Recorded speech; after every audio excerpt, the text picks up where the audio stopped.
What does it take to create a vibrant, thriving life? First, the sad news is that Thoreau was right. Most people are leading quiet lives of desperation, lacking in meaning, fulfillment, and vitality. But we choose more. We choose to create extraordinary lives. And the Art of Vibrant Living show entertains you with inspiration, empowerment, and education to create your life into a masterpiece. It's time. Let's vibe up. Hello and aloha, y'all. I am so glad you are here. Welcome to the Art of Vibrant Living show. I am Daniel Aaron, your host, and very excited about today's show. We've got a special guest. I'll introduce her in a minute. First, though, if you are new to us, and you're watching us live right now or coming by rebroadcast, I love that you are dedicated to vibrant living. And by that, I mean it's not an accident to create a vibrant, thriving life in a world that might be pulling us down in different ways. It takes intention, it takes education, it takes empowerment. And that is exactly what this show is about. Conversations, information, empowerment, and hopefully a little entertainment to lift you up and empower you to live the greatest life possible.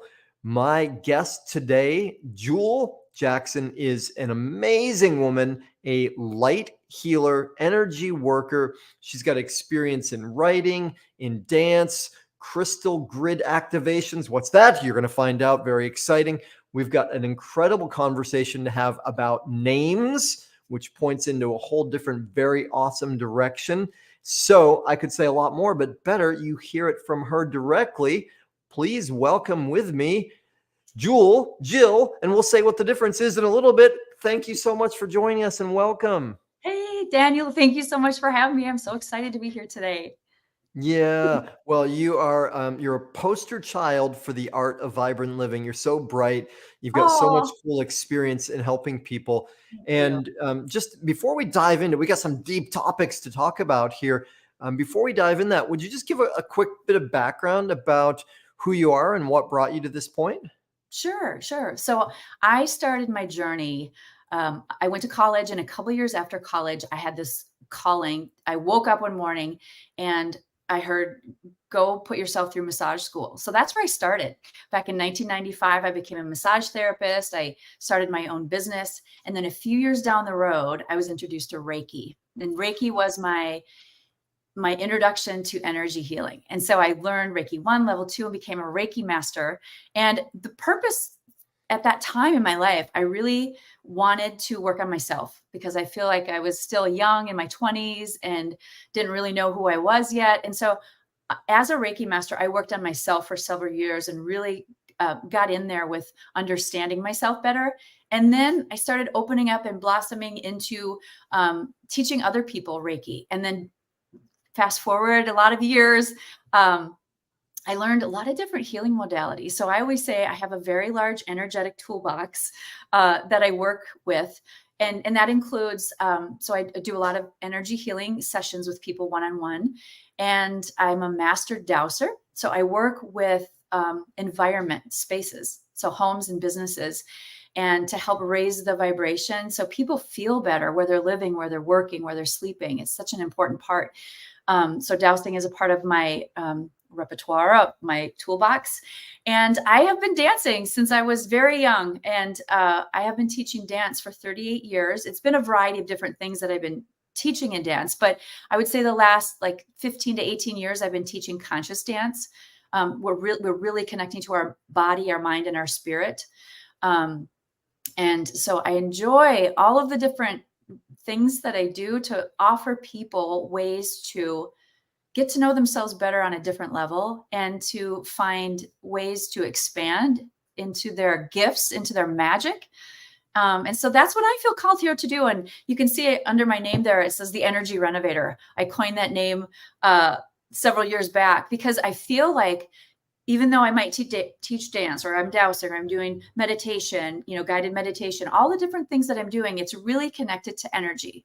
And Daniel, I know you know this, but everything is energy. And so when we can start to understand how we work with our own energy field, and what are we putting out in the world? How can we work with this? It's a game changer. And I am an empath, and I tend to attract empaths to me as well, because I love to teach empaths how to work with energy, because empaths are so sensitive, and we can pick up people's emotions and their energy, and we can be highly, oversensitized if the environment is like really loud. So I have a course actually online too. It's called Energy Empaths. And so I have a course for empaths. I have lots of things going on, but I love working with people to teach them about energy and how they can navigate in with more ease, grace, and flow. Because isn't that like what we really want in life? Like, to be real, like if there's like, what can I just wish life would be easy and peaceful and in the flow. So that's what I feel like my mission is, to help people be in that space to find that for themselves. That's great. Thank you. And part of what I love about what you said is, how I knew that you'd be a great fit for the show in some ways. My philosophy of, it's not my philosophy, I didn't come up with this. What it takes, let's just call it like it is, what it takes to have a vibrant life, to have a great life, is it takes a certain level of attention and intention and mastery in different aspects of who we are in our life, Yeah. right? We all know that, having a ton of money, but being sick in your body, well, that's not a great life, or Right. being really healthy, but having a dire level of poverty, well, that's not going to work well either. So we need a certain level of, if not mastery, and a sense of progress and moving toward it. So I love your holistic approach to things, and getting to the root of it, of course, is so Yeah. important. You've spoken about energy a couple times in what you said, Mhm. and to me, that's the principle of like, well, you could keep cleaning the river downstream Right. all you want, but if why not go to the source, go up here and say, oh, there's this big clump of something in here. Let's remove that. Let's get this to Right. shine and be pure like it can be. Right. And that's what Yeah. it is with energy, right? It's everything in our life, all our thoughts, our perceptions, all our attractions, that all comes from our energy. So I love that that's where you focus. You take people to the source. Yep, I do. Dive in deep to kind of those limiting beliefs, and what, that's where we get stuck, is what we believe in ourselves. And it's like, oh, I'm not good enough, or I don't deserve love, or I have to be last. All of those things, we get in there and we shake it up and be like, is that really your truth? No, it's not. And so it's like, I call it flipping the script, Mm. helping people flip the script on their life, where I can't and I won't. And we flip the script, is like, oh, hell yeah, I can. And, finding this new way of seeing themselves from a new perspective. And I always think of it as, this is how I describe it. Like, we have an ego. It's part of who we are. We need to have a relationship with it. We're not going to get rid of it, but have a relationship with our ego, and then really get to soul source, like your essence, who you are.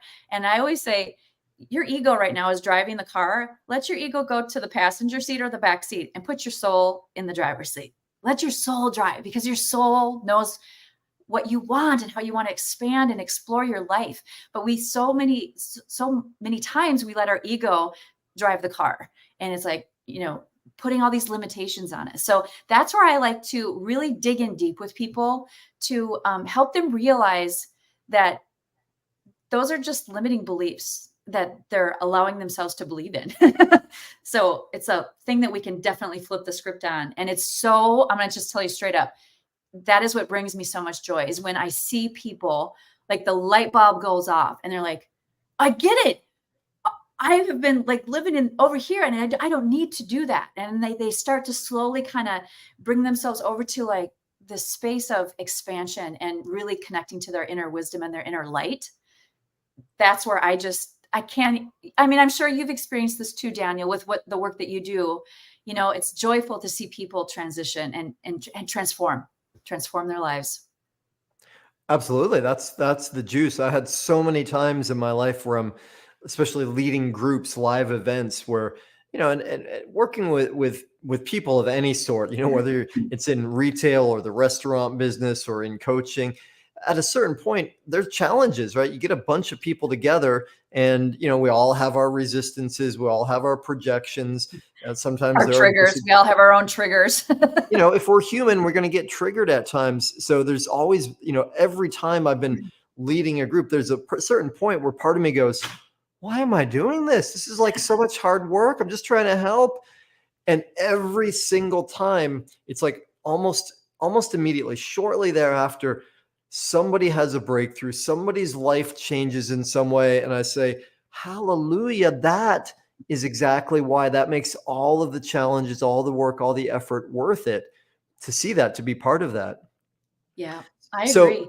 let me ask you this, Joe, because you said something which, of course, I agree with. I have a lot of experience with about limiting beliefs, and and I've been working in this realm for a long time, so quite immersed in what limiting beliefs are, what the consequences are. I have my ways of working with them for myself and with clients, and I'm sure you do too. Though I also recognize that sometimes for people who might be newer to awakening or personal spiritual development, that they can hear that while limiting. Well, what does that, what does that mean? So would you be up for saying it in another way, kind of breaking it down, and not only saying like what a limiting belief is, but how might people be alert to them? Because one of the challenges, I know you know this, is with limiting beliefs is, well, we don't think they're beliefs, we just think that's the way it is, Mhm, right? So how can mhm. people be alert to them and recognize them? Yeah.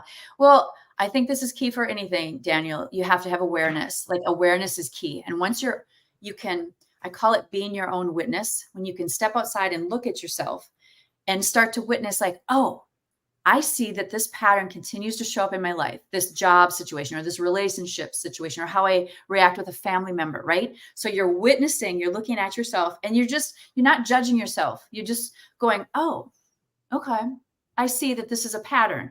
And then you can start to like rewind and say, well, when did that pattern start out? Oh, that started up when I was X years old, when this happened, or I learned this from my family members. I mean, that happens. Like it's how we learn is through the people around us and our society and our culture, right? But when we can start to have awareness, witnessing ourselves, noticing patterns are key. And if things keep repeating, then we can start to go back and trace, like, where did this start? And it's like, wow, I was just little. I was like 10 when this happened when I was in school and this teacher shamed me, and then I felt like I'm dumb, right? That's just an example, right? But when we start to go in there, then we have the awareness. We can start to go in there and look at it differently. I call it, there's so many different tools that we can use to work with limiting beliefs, but I think awareness is key, and then witnessing yourself so you have that understanding. But you can start to look at that and just start to unpack it a little bit. It's like, is this really true? Somebody told me this was true about me. I just chose to believe it. And then it's moving through that process of moving out of I believe that to I don't believe that anymore. And then what do you want to believe? Flipping the script on that. I believe I am not stupid. I believe I'm, whatever the belief was that you had. So I really think, Daniel, if somebody is new to this, it's looking, researching, looking more into what are limiting beliefs, get some basic understanding about it, but then start to look at your life and look at, where do you keep getting stuck? Where do you keep living and where you just feel like, I am just so done with this. Why does this keep happening to me? Those are key signs where we get triggered, where we're in resistance. Go look at those spots and then start to trace it back. And then you can find what and limiting beliefs are usually like, I'm not good enough. I'm not lovable. They can kind of be just these very big, basic things, but they boil down to these limiting beliefs that keep us held in tight. So do you have any like thoughts on that? Like, what do you suggest for people that are new? Yeah, thank you. Well, hundreds of thoughts on that is one answer, but one of the No, things right? that I'm always alert for myself, just in my own practice. Well, like when I'm journaling, when I'm speaking, if I catch myself saying something like, "This is the way it is," or Yep. "I'm like this," or "I don't do that," "I'm not the kind of person that this," "I tend to," then I'm Yes. like, "Oh, right, that I just said a belief about myself or about the world." Hmm. And if it's one that's resourceful, like, "Hey, I am blessed, lucky, and life works out for me." Cool. I'm gonna keep that one. That one works. Yeah. But if it's Yeah. like, yeah, I tend to get stuck with these things. Oh, really? Well, no wonder, because I have that belief. That's like the alert sign that says there's a belief Yes. under it. Um, Hmm. what Yeah, I about? agree with that. I think it's like where I get triggered or Yeah. where I go into resistance. One of those two, it's like telling. It's like go look in those zones because there will be places you can move, shift from and create healing, shifts in your life. I could. Absolutely. Do you have any handy memories for yourself of any times when you had a limiting belief or discovered one and then were able to move through it and what happened? You know, if this is a good time, I can tie this into the story that I wanted to share about the travel that I've done this past year. Because I'll share this because this taps right into a limiting belief, and I can give it a very, very clear example Great. of how it shows up in our lives. So last year, I was in a house. I was renting a house, and I wanted to buy a house, and I was so like, oh, I'm so excited, I'm going to buy this house, and things just weren't working out, right? And the universe has its way.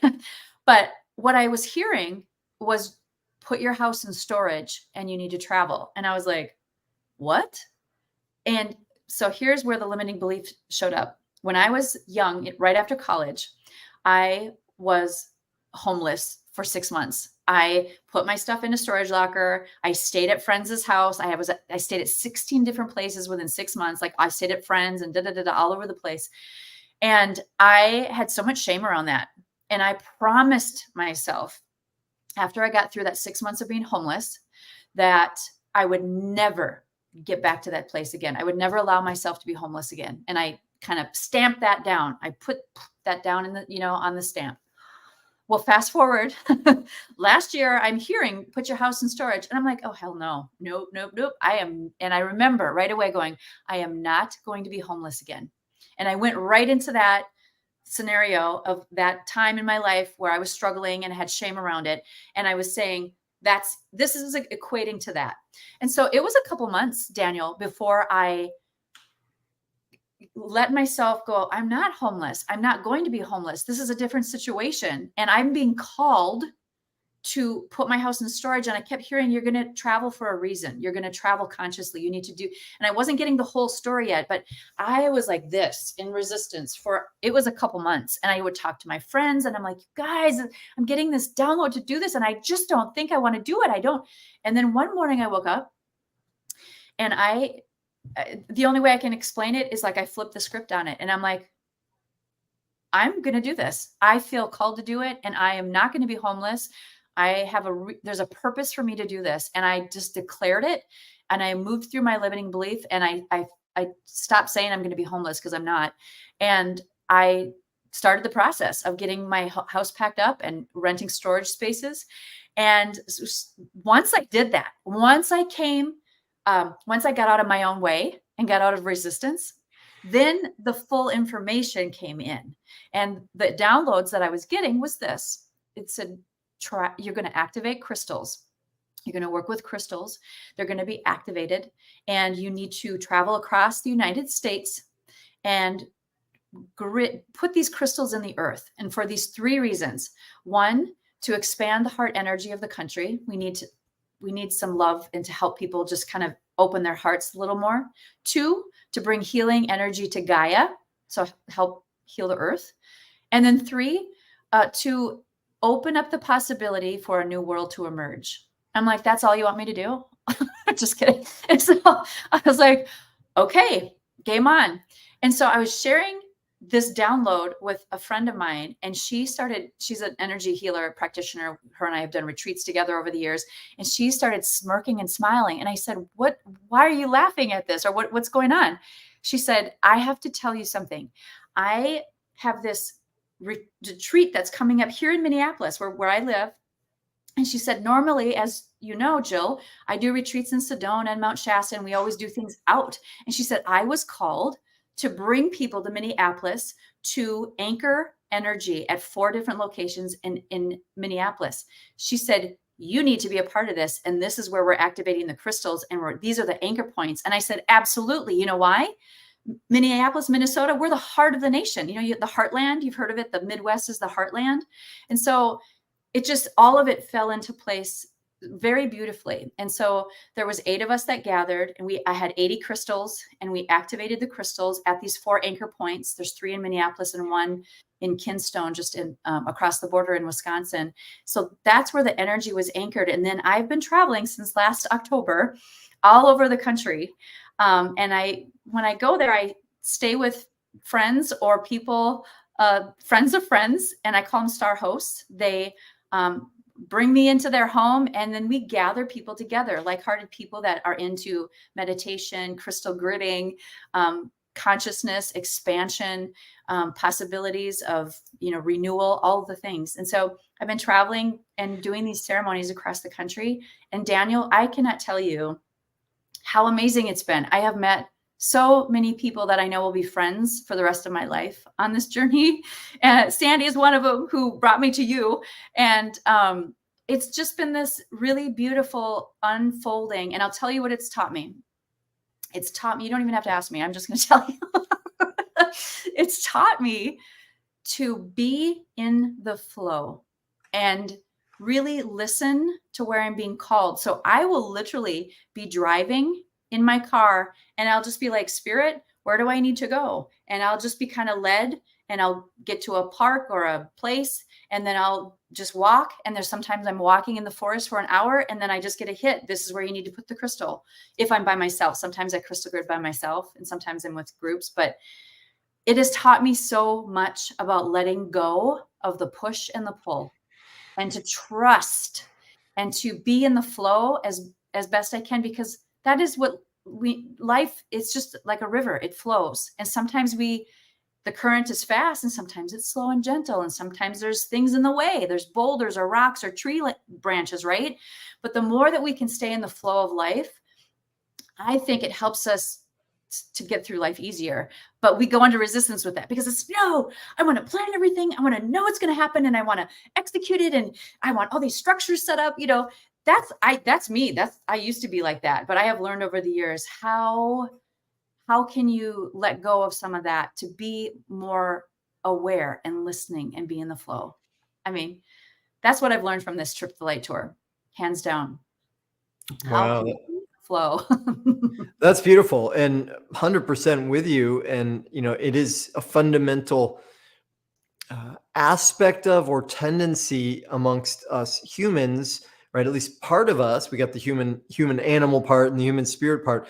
That human animal part wants certainty, wants to plan, wants to know, right? That's come from our, 2 billion-year-old brain that's oriented towards survival. And even for a lot of us, when we learn, like, actually, that's not aligning with my best possibilities, my vibrant life, the infinite potential of the universe, still, it can be hard to go beyond that part, because it's trying to hold on to. And the irony, of course, is trying to hold on to some certainty. There is no certainty, right? Right. So what would you say, what are some of the benefits that have come for you in learning to ease up on that part a little bit and be more in the flow? That's such a great question. And hands down, I feel like when I'm in the flow, magic happens.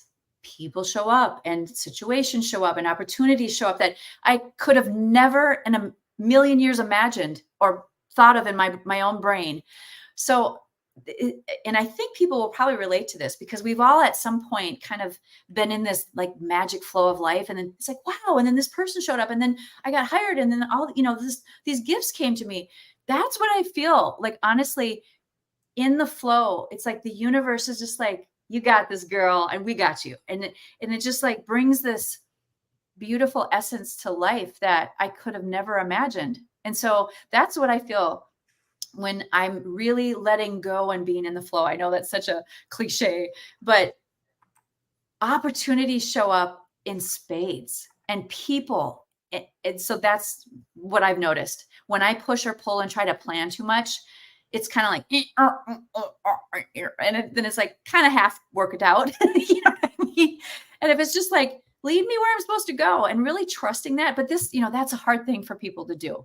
But the more we start practicing with baby steps, and that's what I always, I talk with my clients a lot about this. You don't have to have this all immediately. Like, take a step and notice, witness, watch, be aware. Take another step, notice, witness, watches, find what's happening here.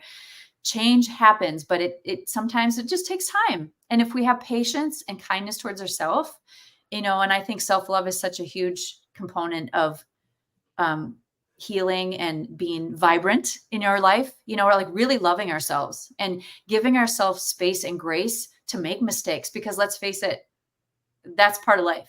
And we learn from our mistakes, hopefully, and that's what helps us to grow. So if we can be in this space of so much self-love, it's like, no matter what happens, we're okay. No matter if we fail, we're good, and I think failure is part of success, and you can't have it without it, so there's so many dynamics that come with this, but I'm kind of going off on a tangent now. I just get so excited about all this stuff.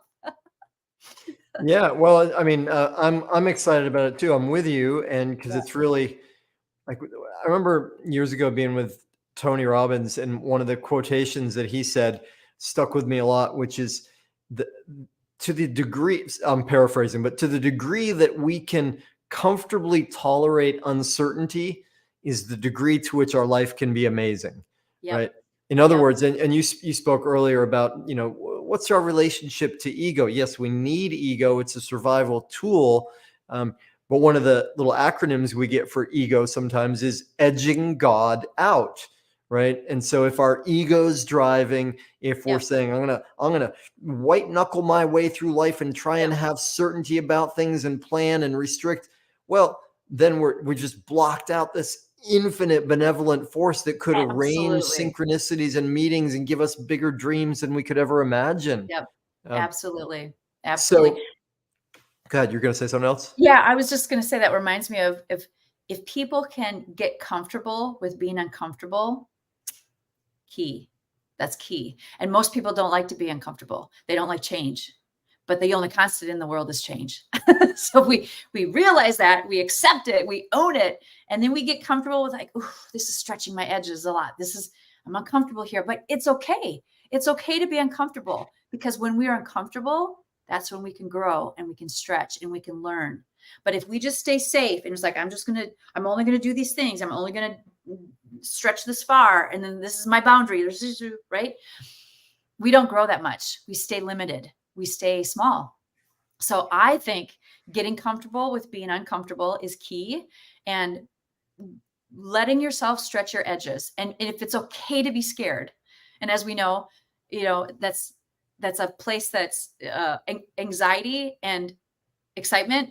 It's like the same vibration, but it just has a different thing in your mind. It has the same energetic signature, excitement and anxiety, like worry, like, oh, Yeah, similar. flip So we sides of the can, same coin. yep, I remember absolutely. Yeah. having spent a lot of time in the breathwork world. One of my favorite Oh, quotations nice. that came out of there is um, anxiety or fear, that's just excitement without the breath. Right. Yes. Yes. I Right. love that. I've heard that saying before, Daniel. And that is so, will you just say that again? Cause I love it so much. I wanna Well, say it it's again. anxiety or fear. All that is excitement without breath. Right. Right. So, in other words, if Yep. we're feeling anxious, if we're feeling fear, if we could say, okay, well, I'm not going to try and resist that or push it away. Let me breathe into that. Yeah. Then it turns into excitement. It turns into, energy for us. Yep. Yep. Yeah.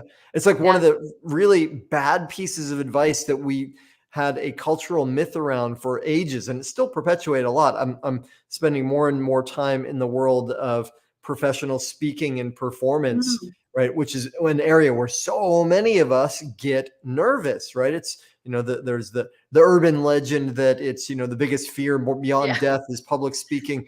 And Right. so what happens when we stand up in front of people? Most people immediately start to get afraid, get nervous, right? So the old advice that was given was, well, try and calm down, take some slow, deep breaths and get yourself relaxed. And of course, like so much advice, that was well meaning, Right. but actually not very helpful. So Right. what we've learned, those who've gone a bit further in this realm, is that in fact, if we're feeling the nervousness and even the anxiety about speaking, well, we want to actually use that energy rather than try and control it. We go, okay, I'm going to breathe into that and let that flood in. Say, okay, I'm with that, and let it go through us. Yeah. Yep. And you've mentioned Tony Robbins.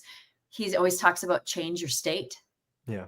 You can change your state. Like if you're anxious, change it to excitement. Like you're like, oh, it's like I don't know if you do this, but sometimes we have to dance or move or just be like, I got this, I can do this, and shake our hands or play music that makes us feel good. I've got dance in my background. So music and movement are huge components for me too. And I always tell people, you can change your state like that if you want to. You got to want it. And you can get out of feeling, stuck or fussy or crabby or sad, or you can.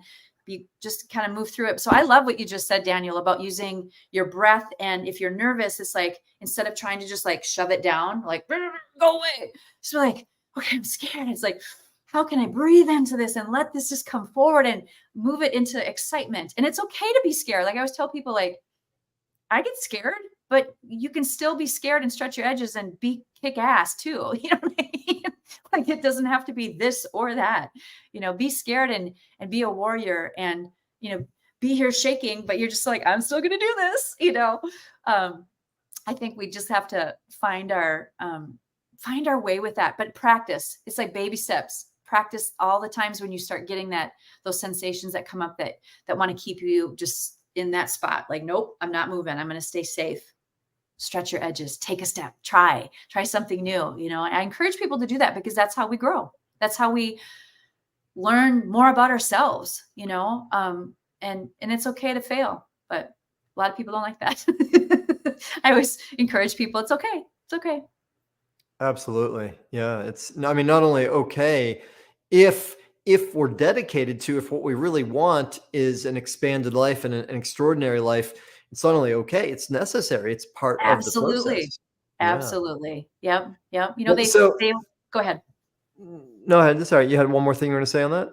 Oh, I was just going to say that, they always say like people that are successful or, have done well, they have failed miserably many, many times to get successful. You can't succeed without going through those trials and errors. And so if we can accept that, boom, we're golden. So that's what I had to say. Yeah, well, beautiful. Well said. Well, speaking of change, something that I'm excited to learn more about from you in an area that we have some things in common, which I think is really valuable for most of our audience. Everybody's going to find it interesting. What's up with your 4 different names? What's up with that? Yeah.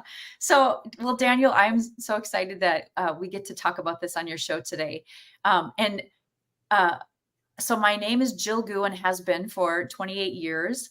And when I got married 28 years ago, I took on this name. And Gu is a very rare French name.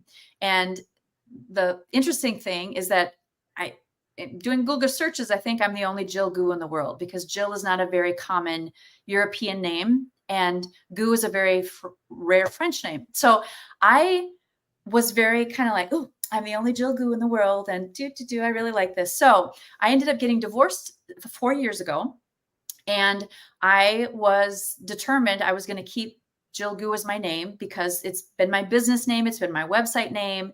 And, my ex-husband said, that's fine. He agreed to it and it was all good. Well, this past year when I was earlier this year, when I was in Hawaii, I was in Kauai actually, and I was there with a friend of mine. I got another download and it was very clear. And it just said, you need to change your name. It's time energetically to change your name. And you're holding on to that name for the wrong reasons. And it's out of ego. And I was just like, whoa. Okay. So I did some soul searching when I was in Kauai, and, I was talking with my friend about it. And she was just saying, well, let's go there's a place where you can go do your name. You put in, so it's astrology and numerology, that it says like how your name fits you. And when I did that, it was not favorable. Juhl Gu wasn't favorable for my birthday time in numerology. And so I started looking at finding a balanced name that went with my birthday, and according to numerology, that would support me on a whole different level and a whole different vibration. And so I found the balanced name Juhl Jaxen.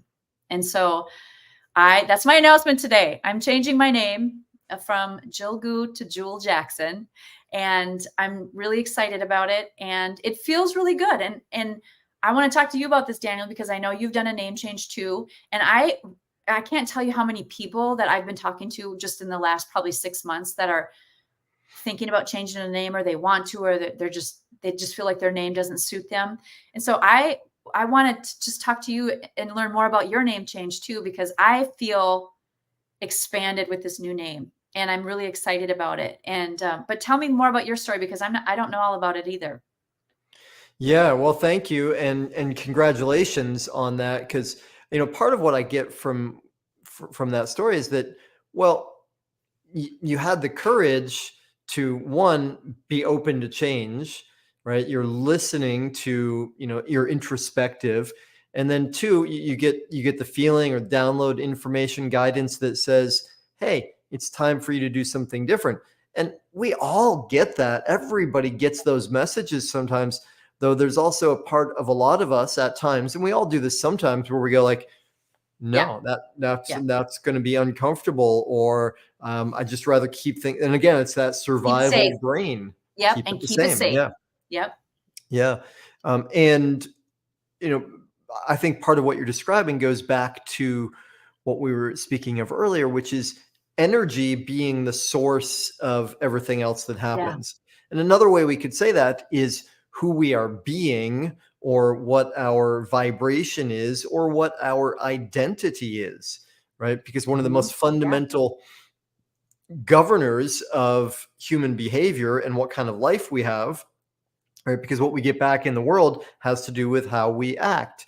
And that Mhm. all comes from who we are being, right? So if we start with being or identity, the fundamental rule is we're going to do things and say things that correspond to our self identity, right? The classic example of, somebody says, hey, would you like a cigarette?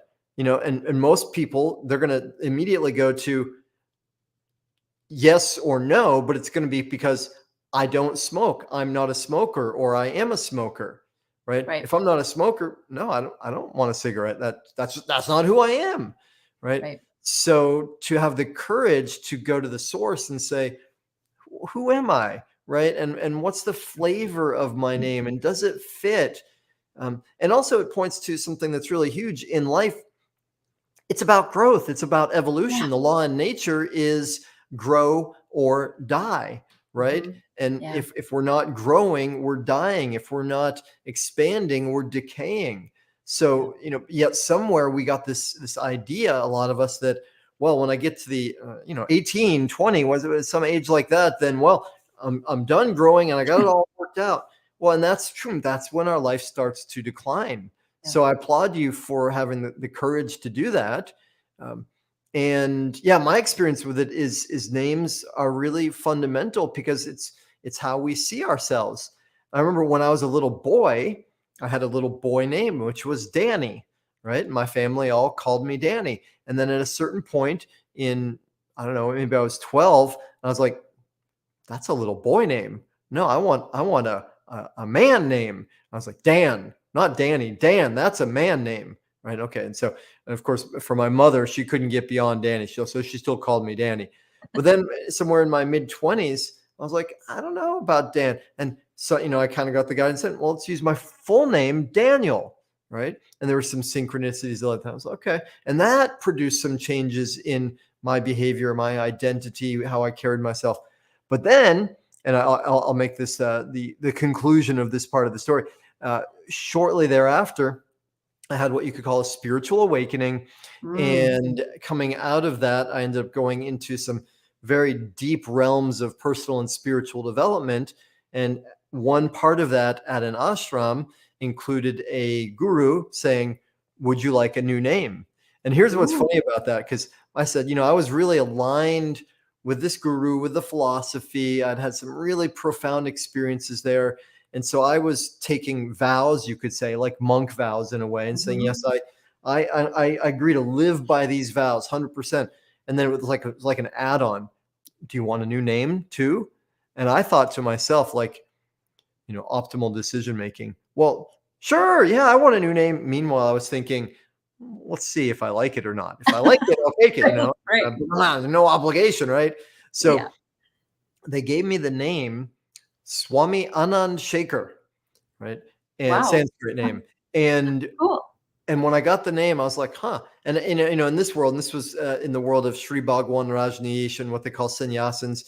And in that world, there are a lot of names, and some of them we hear often, though I'd never heard that one before. And then I saw the subtext, what it means, and the name was the pinnacle of bliss. Wow. And it was really interesting to me because part Wow. of how I got aligned with that teacher and that philosophy was I'd had some awakenings through the methodology where I'd experienced a level of bliss like nothing I'd ever even known of, Oh, right? fascinating. And so when I was like, the pinnacle, I want that name, yeah, because I'm like, yes, I want to live into that. That's something I Yeah. want to feel. And Yeah. then years later, I had another teacher I was working with who said, if you didn't give yourself that name, you might want to consider giving yourself a name. I was like, huh, okay, that's an interesting concept. And it felt right at that point. And I said, yeah, it's time to let go of this name now. And I spent honestly like a few months saying, what's my new name? What do I want to name myself? And and I've been in the new age spiritual world so much. I've heard so many kooky Yeah. names.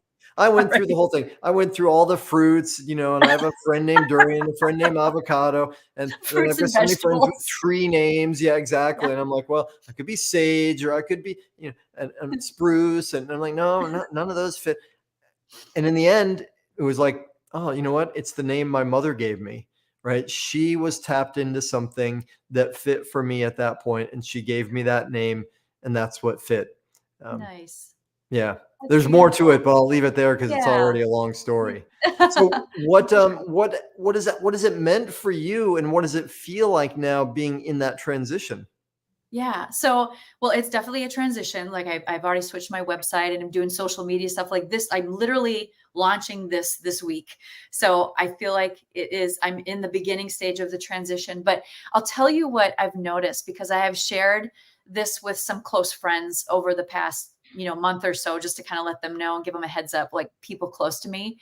And the response that I've had has been very beautiful. um, People are just like, that's totally your name. Oh my gosh, I can feel the energy of that. I mean, they're responding in ways that I didn't expect them to. And they were like, oh yes, yep, it's time for you to have a new name. And just kind of really validating. I thought, people would be like, oh, okay, cool, but they're like, yes. So it's fascinating to watch people like experience that and just feel that boomerang back at me of people like feeling the name. And I've had people say, I can really, when you say that name for yourself, you are different, like you radiate a different energy from you. And I do, Daniel, I feel this energetic shift happening ever since I have claimed this new name. Things have been shifting in my life in very positive ways. And it's fascinating. So I feel this expansiveness that's very energetically pleasing, if I can put it that way. It's joyful. And, somebody even pointed out, they're like, Juhl, it's not spelled like a jewel, like a Jewel, it's Juhl. But they're like, you do crystal grid ceremonies. It's like the jewel, you know what I mean? They just like, it's very appropriate for you. And I'm like, well, I didn't pick it for that reason, but thank you. So it feels really good. And I'm really excited to just step into my life in this new way. And name changes, I think, are very important. And I think they hold strong energy for people and how they show up in life. And so I'm excited. I'm excited to be Juhl Jaxen. I tell people you can call me Juhl or you can call me JJ. Nice. I was Yeah. at a gathering the other day, and there was a woman there who's she has two J names, and I'd Oh, met her a while back, and I used her second name, which in this case was Jill. She had a first part of it, and then it was Jill. And I said something like, so Jill, what do you know? And I asked her a question, and I love the way she responded. She let me finish the question, no reaction, and then she said, "Oh, actually, I prefer to be called JJ," and just said that, and then she went on with the rest of it. nice. And I was like, thank you so Yeah. much for telling me that. Yeah. And it's fascinating because I'm sure you're going to experience this in the next while for you. Some people, like it sounds like this is a lot of the people around you, are like, wonderful. I will call you what you want me to call you, Yeah. which is the equivalent of saying, I'm willing to see you for who you want to be. I'm willing to see you new now. And then Yeah. other people, and oftentimes it's our family, Yeah. that's really hard for them, right? Yeah. And, And I go ahead. Yeah.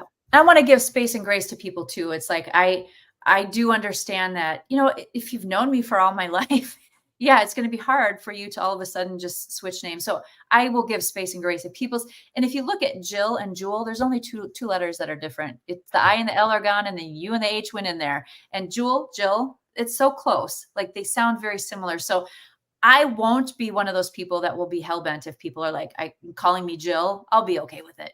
It was more or less changing my last name. That's what really felt like it was time to move on from. But I do want to honor my new name, and I've already been making dinner reservations under Juhl Jaxen. So it's been fun. Yeah.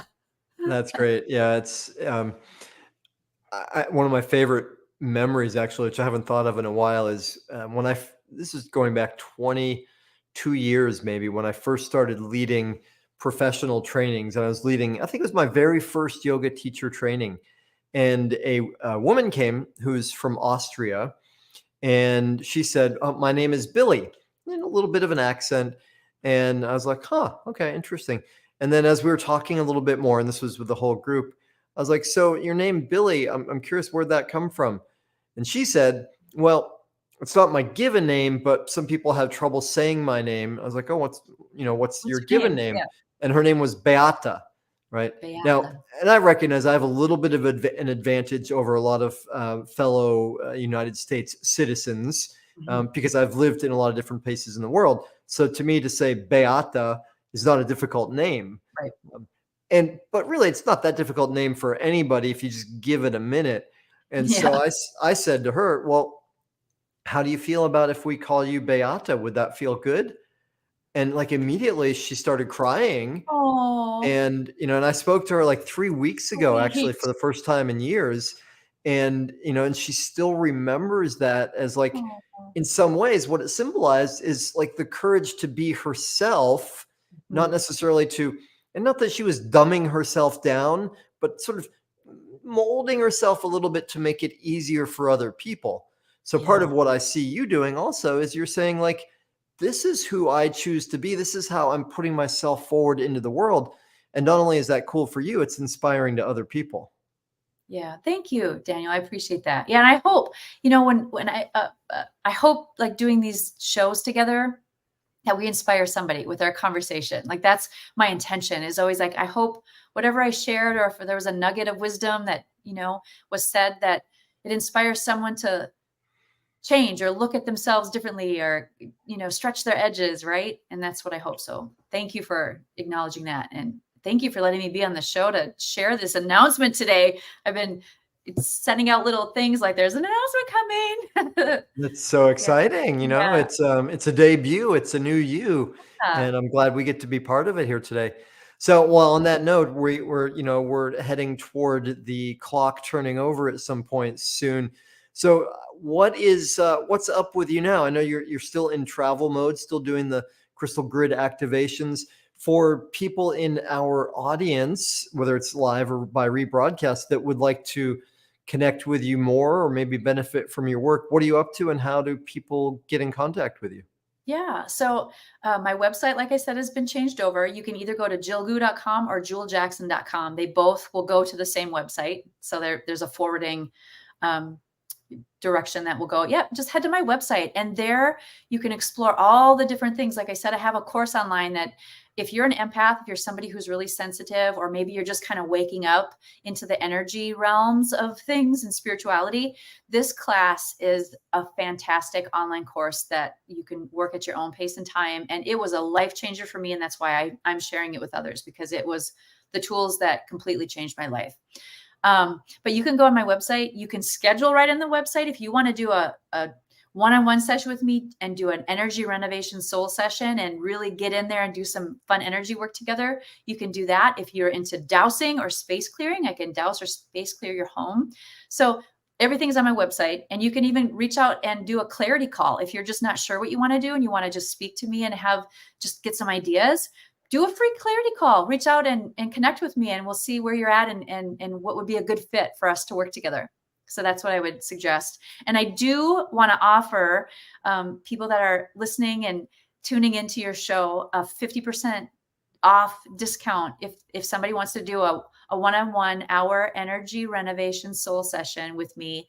I would like to offer that to anybody who's watching. Wow, that's very generous of you. Awesome. Thank you. Yeah. So 50% off for viewers or listeners of the Art of Vibrant Living show. Excuse me. How would one take advantage of that? So I will leave a link and the code that you can use can we leave that down in the, Yeah, if you could somehow tell it to me share now and that? I'll put it in the comments. Sure. Okay. Let me see here. Do.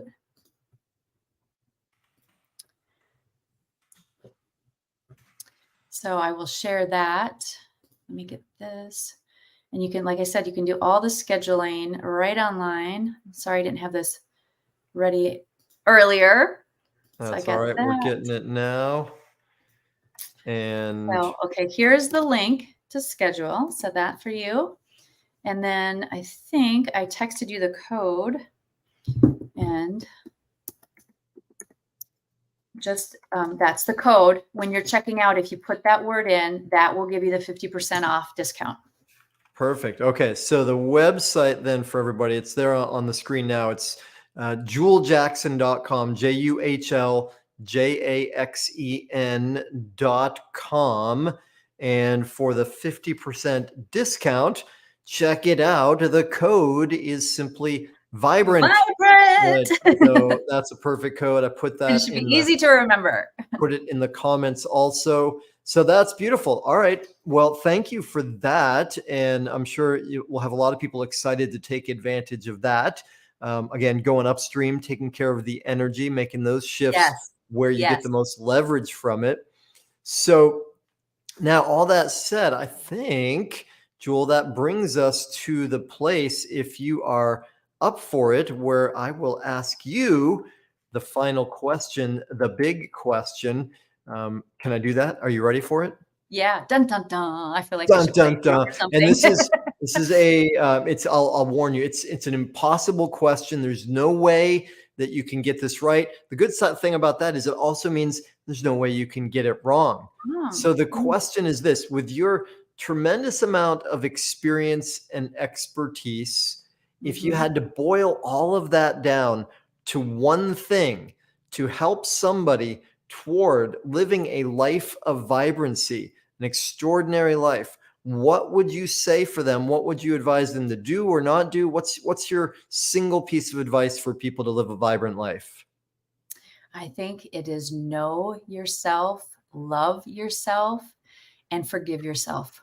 So it's three things, but really coming in to this deep understanding and like I said earlier, being the witness to who you are and having that awareness to start to open up and allow your soul and your spirit to be in the driver's seat. That to me is how we live a vibrant life, is to really connect with our inner light. And we all have them. Sometimes we're just, not listening or paying attention. So letting that inner light come forward, that would be my best advice that I can give everybody, is really connect deeply with your soul, your spirit, your spark, your inner light, and let that guide you to have a vibrant life. That's awesome. That's beautiful.